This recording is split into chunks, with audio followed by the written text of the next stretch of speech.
Alhamdulillah.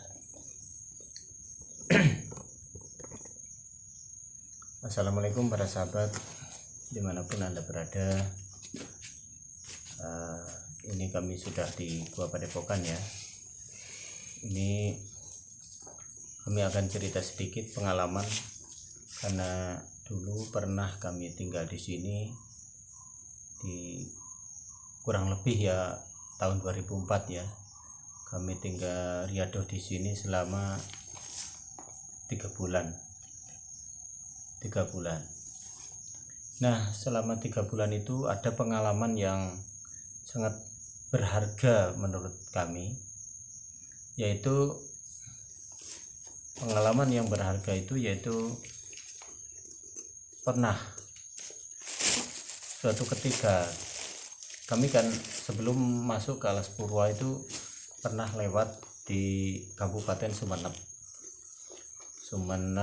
Madura. Nah, ketika kami lewat di Sumeneb itu pernah dimampirkan sama Kiai Sepuh ya, Kiai Sepuh yang mengaku sebagai masih keturunan Syekhuna Khalil Bangkalan. Nah, beliau menyatakan terhadap kami itu begini, karena beliau pernah tirakat di laut ya.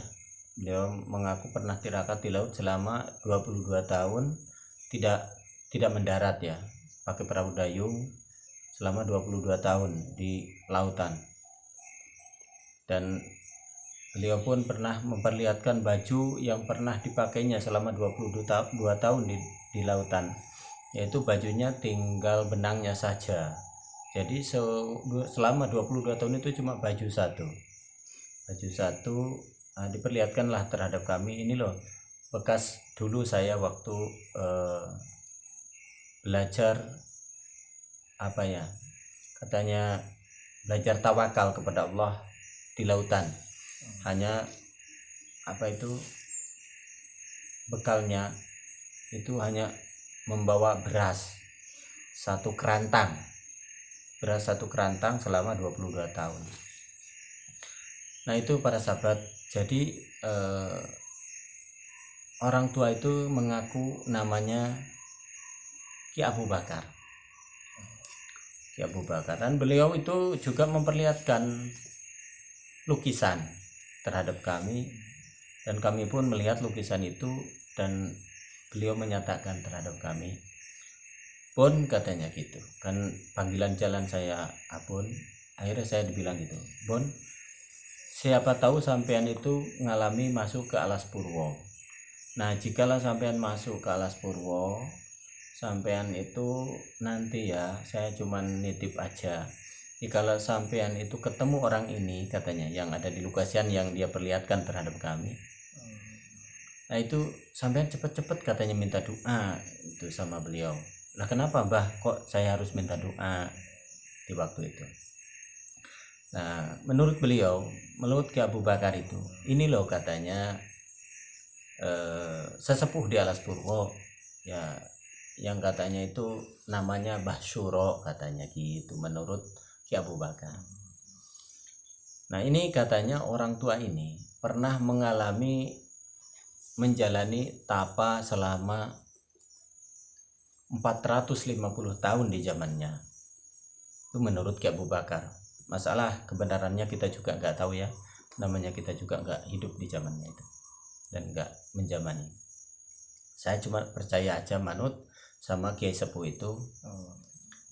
Terus akhirnya saya nggak mengharap-ngarap ketemu ndak. Saya waktu itu masih tahun 2003 waktu di Madura di Sumeneb.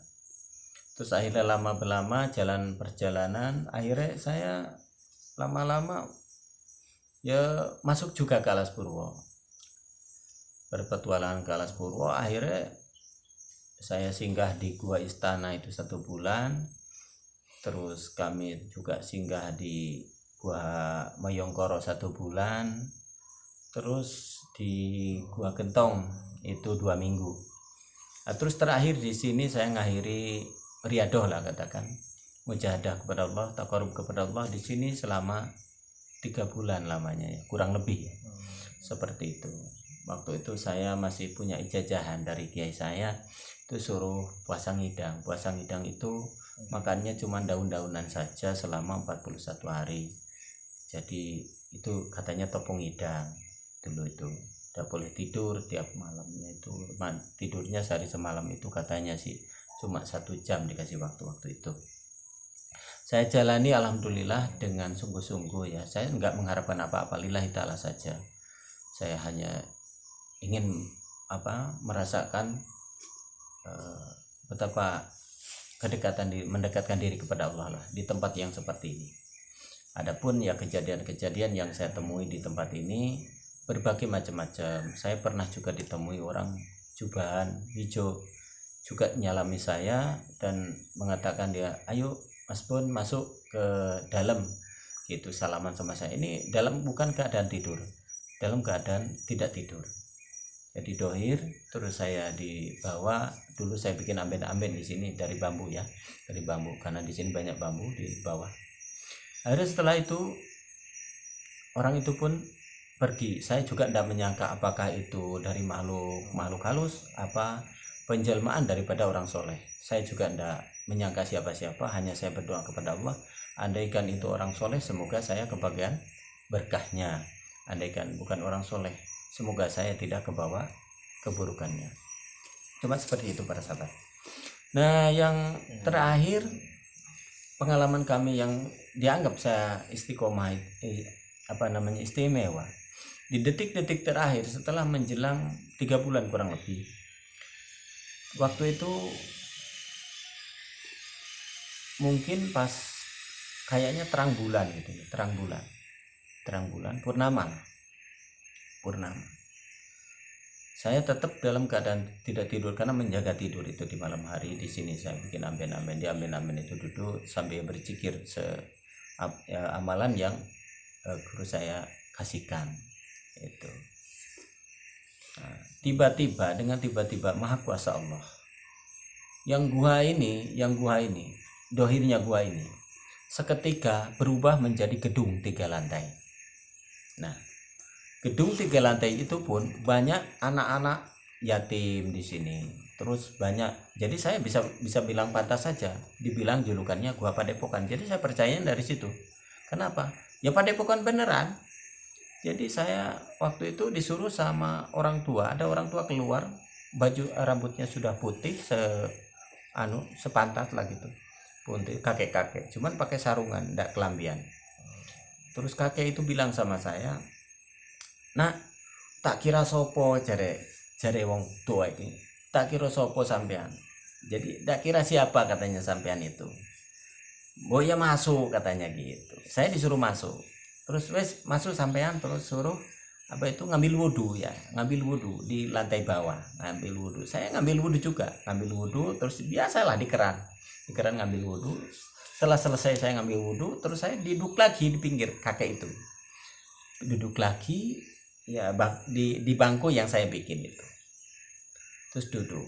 Nah, terus saya ingat sama ceritanya Ki Abu Bakar itu yang di Sumenep, katanya itu kamu kalau di alas purwo kalau menemukan wajah ini cepat-cepat sampean minta doa. Nah, saya secara tiba-tiba langsung ingat. Begitu ingat saya kepikiran, terus saya tatap wajahnya kok mirip yang diperlihatkan sama Ki Abu Bakar yang di lukisan itu. Nah, akhirnya saya tidak ambil pusing, saya langsung nanya sama Pak Tua itu. Pertanyaan yang saya lontarkan, "Bah, kalau andaikan benar Abah itu katanya pernah bertapa selama 450 tahun. Nah, yang akan saya tanyakan, andaikan benar, Mbah itu untuk minta apa?" kata saya. "Apakah Mbah itu minta kesaktian? Apakah minta apa sama Allah? Masa Allah nggak mengabulkan wong sampai tapa selama 450 tahun?" Nah, jawaban yang bikin saya terenyuh, jawaban yang bikin saya luluh hati saya sampai nangis, itu jawaban yang saya terima dari Pak Tua itu. Beliau menjawab terhadap saya dengan tutur kata yang lembut, dengan melambaikan tangannya di atas kepala saya ya, tangan kanannya itu. Katanya gini, andai kata saya itu meninggalkan keramaian dunia itu semenjak usia 15 tahun. Dari usia 15 tahun saya sudah meninggalkan keramaian dunia, dan saya memang sengaja untuk takarub kepada Allah di tempat ini, katanya gitu. Dan katanya itu menurut banyak itu, jadi andai kata diterima di sisi Allah sembah sujud kami selama kami takarub kepada Allah dari dulu hingga sekarang, yang saya minta nggak ada lain kecuali, katanya gitu, kecuali hanya memohon kepada Allah semoga hasil daripada takarub kami, sembah sujud kami selama ini. Nah, itu. Jadi yang diminta dipanjatkan kepada Allah itu hanya semoga saja Allah memberikan kemurahan hidayah untuk seluruh umat Muhammad di muka bumi ini, gitu. Khususnya yang ada di tanah Jawa. Seperti itu jawabannya. Jadi beliau bertapa sampai ratus-ratus tahun, para sahabat. Itu ikhlas dirinya itu hanya bukan untuk urusan pribadi, bukan. Jadi jawabannya cuma seperti itu. Jadi andai kata sembah sujud saya diterima di sisi Allah, katanya, selama itu dan sampai sekarang pun, nah itu semoga saja jadi sebabiyah, katanya gitu. Jadi sebab apa itu Allah memberikan kemurahan hidayah untuk seluruh umat Muhammad, khususnya yang ada di tanah Jawa ini, yang ada di Pulau Jawa ini. Itu para sahabat. Dan saya pun waktu itu tidak kuat nahan tangisan, nahan air mata, akhirnya saya nangis dan saya minta doanya kepada beliau. Akhirnya beliau cuman menaruh tangan kanannya di atas kepala saya, dan setelah itu seketika itu juga jadi gua lagi ini, tempat ini. Nah itulah para sahabat, mungkin pengalaman yang dianggap mahal bagi saya selama berpetualang. Jadi kalau bagi kami itulah yang sangat mahal, karena kalau anggapan kami itu mungkin itu salah satu para kekasih Allah yang memang disembunyikan sama Allah. Nah semoga ini cerita andaikan ini ada manfaat, semoga para sahabat juga mendapatkan barokahnya ya. Dan mungkin kami sebagai petualang hanya itu yang bisa kami berbagi daripada pengalaman.